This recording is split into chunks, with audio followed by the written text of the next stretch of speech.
Hi, and welcome to another 5-minute UAD tip. Today, we're going to take a look at the most unique spring reverb of all time, the AKG BX20. Introduced in the 1960s, the BX20 is the ultimate expression of art and science that combines mechanical and electronic components to create a spring reverb that is still highly prized today. The BX20 has an incredibly dense and dark character that brings a mood and tone to music like no other reverb. Let's dive in and take a listen.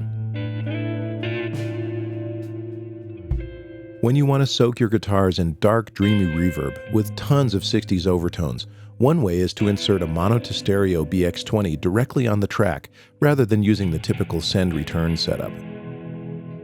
Let's start by loading the Just Big preset by Jakir King, the producer-engineer behind Norah Jones and Tom Waits. We'll turn off the wet solo button and use the dry-wet control to blend the dry signal with the reverb. It defaults to 15%, which is a great place to start, and we'll blend the reverb to taste from there.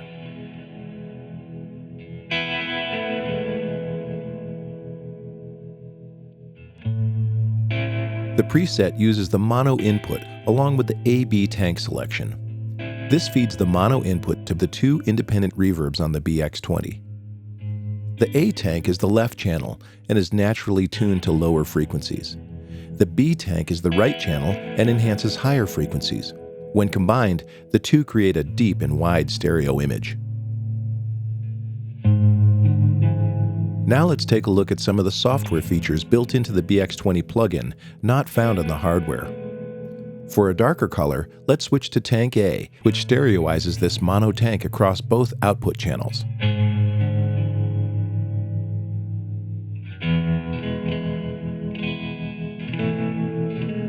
When we unlink the channels, we have full control over each side, and we can adjust the decay time, volume, and pan independently. This lets us put the reverb exactly where we want it.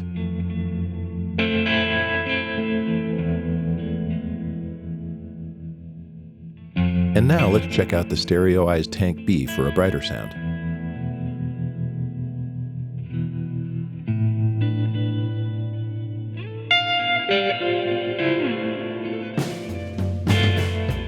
The uniquely controlled attack on the BX20 removes flutters that are common to spring reverbs, so drums sound great soaked in lush reverb. We'll set this example up with a traditional send and return configuration. With the BX20 on an aux, we'll start with the Dub Splatter preset by Patrick Carney from the Black Keys and dial up the sends to start feeding it.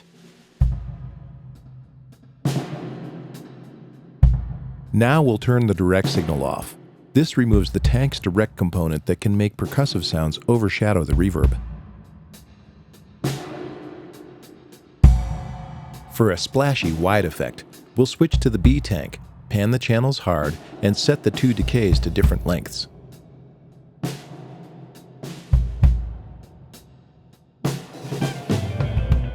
There's nothing quite like the BX20 to create a haunting, desolate soundscape on vocals. Here, we'll insert it directly in the audio track and switch the wet solo function off so we can blend. Oh, my love, where did we go wrong? Then we'll increase the pre-delay and decay times to completely immerse the vocal in a dark and moody reverb.